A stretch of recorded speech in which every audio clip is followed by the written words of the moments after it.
Charles, this is a very important episode today. Historic. It's so important I got a new shirt. But this is the first time we've ever had a Charles Ortel, John Cullen mashup. Gentlemen, welcome to the show. It's so wonderful to have both of you guys.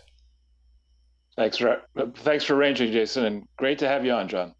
It's an absolute pleasure. Thank you both. Thank you, Charles, for inviting me to join you on a Wednesday. It's great to be here. Well, it's I think quite fortuitous that you had the time, and thanks to your excellent work, especially with Jason.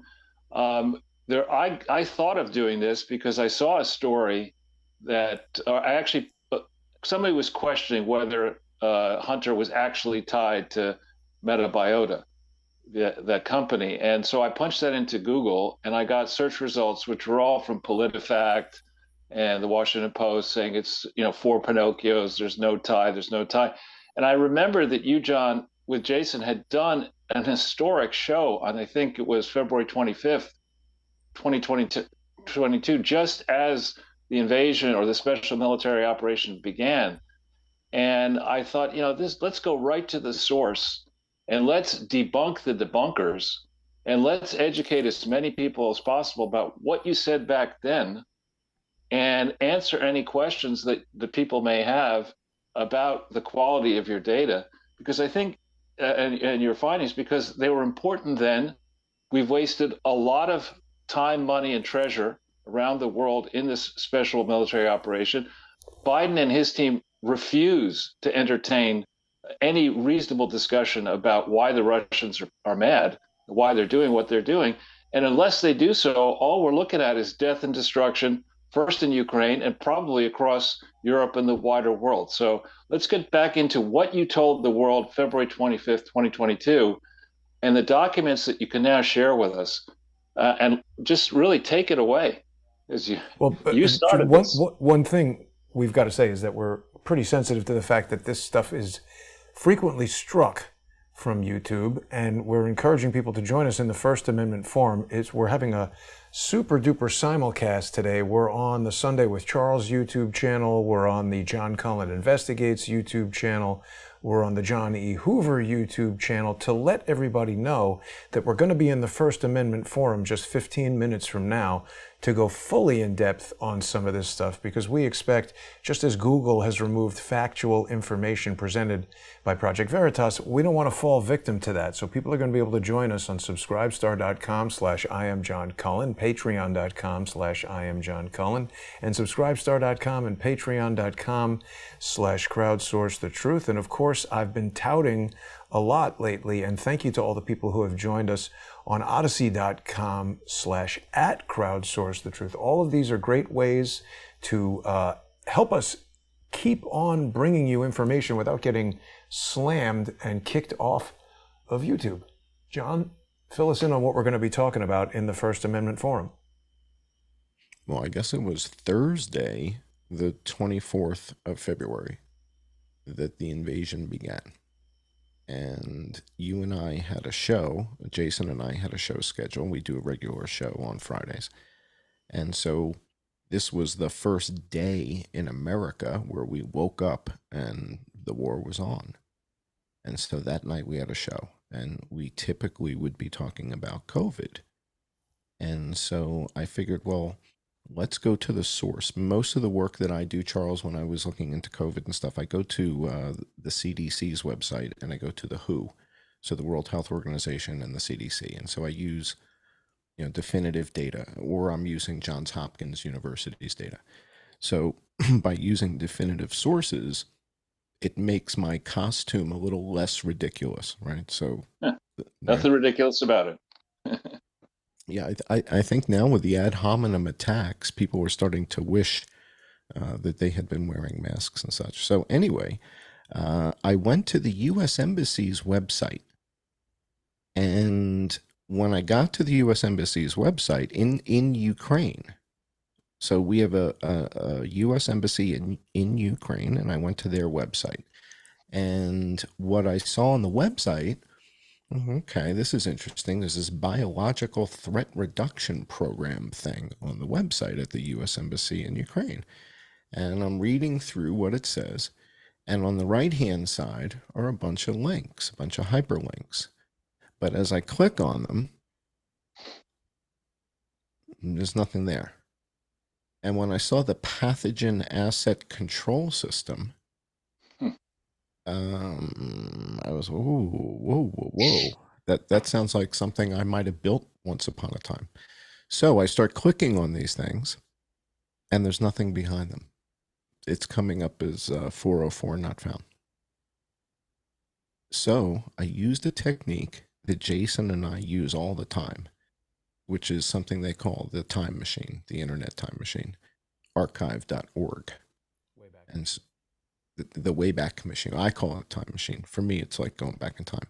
And it's effectively what it does. They call it the Wayback Machine. It's archive.org. And what it does is it crawls the internet and takes snapshots of websites repeatedly over time. And it archives that. And so what I was able to do was put in the website address of our U.S. Embassy in Ukraine and effectively go back in time a week when those links weren't dead. And when I clicked on it, that's when I found what you see in front of you now, which are these documents that confirm that the United States of America and Canada, by the way, right? Isn't Canada and Sweden mentioned in this one? Yeah, Canada, Sweden, Ukraine. So we're not alone in this. But this verifies funding that went to the labs. Now, when we listened to, I guess it was Victoria Nuland testifies. I guess was it Rubio that asked her the pointed question, right? And I think we have that video footage. So when we go to the patron-only show, Jason, I think it's important to look at that. Charles, you've seen that, right? You've seen the footage between Rubio and Victoria Nuland. She effectively confirms that there's labs. And then we get into the semantics of, are these labs making, Flintstone vitamins or bioweapons? And, there's this continuum somewhere between Flintstone vitamins and bioweapons. But these are the receipts. I mean, this documents the investment down to the dollar by laboratory, Charles. I mean, it tells you exactly how many dollars per lab. And there was a common thread in here that was very spooky, which was a company called Black & Veatch, Veatch. And it seemed like they were the contractor on many of these things. And so I just kind of stumbled into this, to tell you the truth. I mean, this hasn't really been my area of expertise. Like Lee Stranahan knows a whole bunch about the whole Russia-Ukraine relationship thing. It's not really my area. I stumbled into this, found these documents, figured, well, these look important, and I archived them. Good work. John, just quickly back on the Victoria Nuland, Marco Rubio thing. Not only does she confirm that there are U.S. biological facilities, I'll ask both of you guys, it's my impression that she seems pretty nervous during that testimony. She's not, she's hiding. We need to be careful what we say here. So right now we're on YouTube, and what you just said could be misinterpreted by somebody. What Victoria Nuland said is that the U.S. has funded laboratories in Ukraine. There's no U.S. labs there. These aren't U.S. labs. Correct. These are Ukraine labs with U.S. money. You're right. But this is so it's semantics. Important, but it's real important that we're specific here on YouTube, right? So, you're right.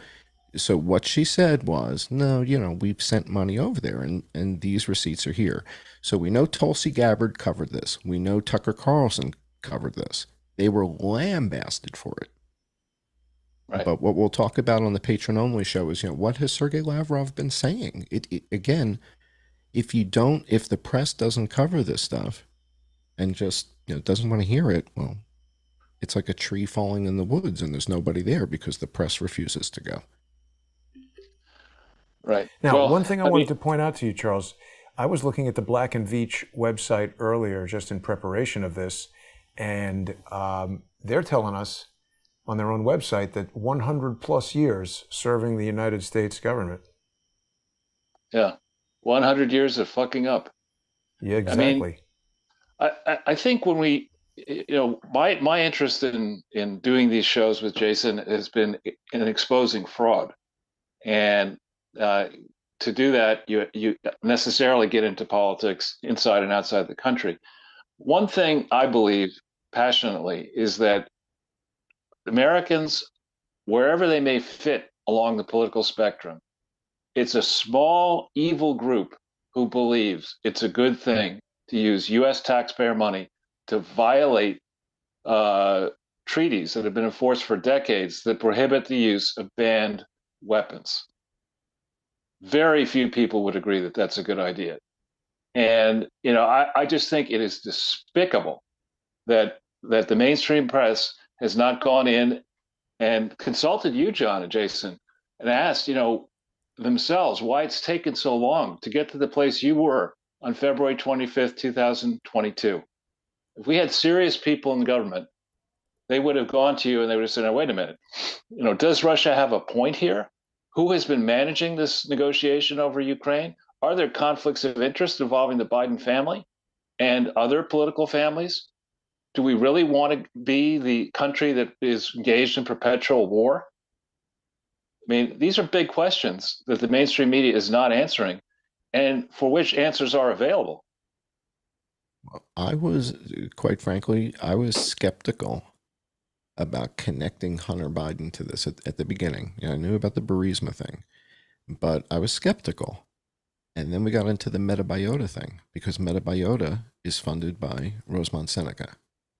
And we're going to take a closer look at that when we go to the patron-only show, because that's the connection here between biolabs and Hunter Biden. And it's like, who would have thought that? But we've got the documents. We have the documents. Yeah. Well, I mean, isn't Hunter Biden a biological weapon himself? Exactly. In many ways, and I think we have the photos of that, in fact. Exactly. Well, listen, we're just about out of time here on YouTube, and our chat is being disrupted by the usual suspects. And I think that's happening in addition to them being psychotically obsessed with antagonizing me. They're doing that because this is dangerous information, dangerous to those that would want to destroy the United States of America. And they're doing everything they can to prevent us from bringing this information to the public. But the individual viewer sponsors that have helped keep Crowdsource the Truth alive during all these years that these really, truly annoying people have been doing nothing but trying to stop us. I don't understand who could possibly think this is a good idea, the destruction of the United States of America, but they are there. We'll be back in just 5 minutes. People are going to be able to join us on subscribestar.com/IamJohnCullen, patreon.com/IamJohnCullen, and subscribestar.com and patreon.com/crowdsourcethetruth, odyssey.com/@crowdsourcethetruth to really stick it to the stupid Mario Brothers.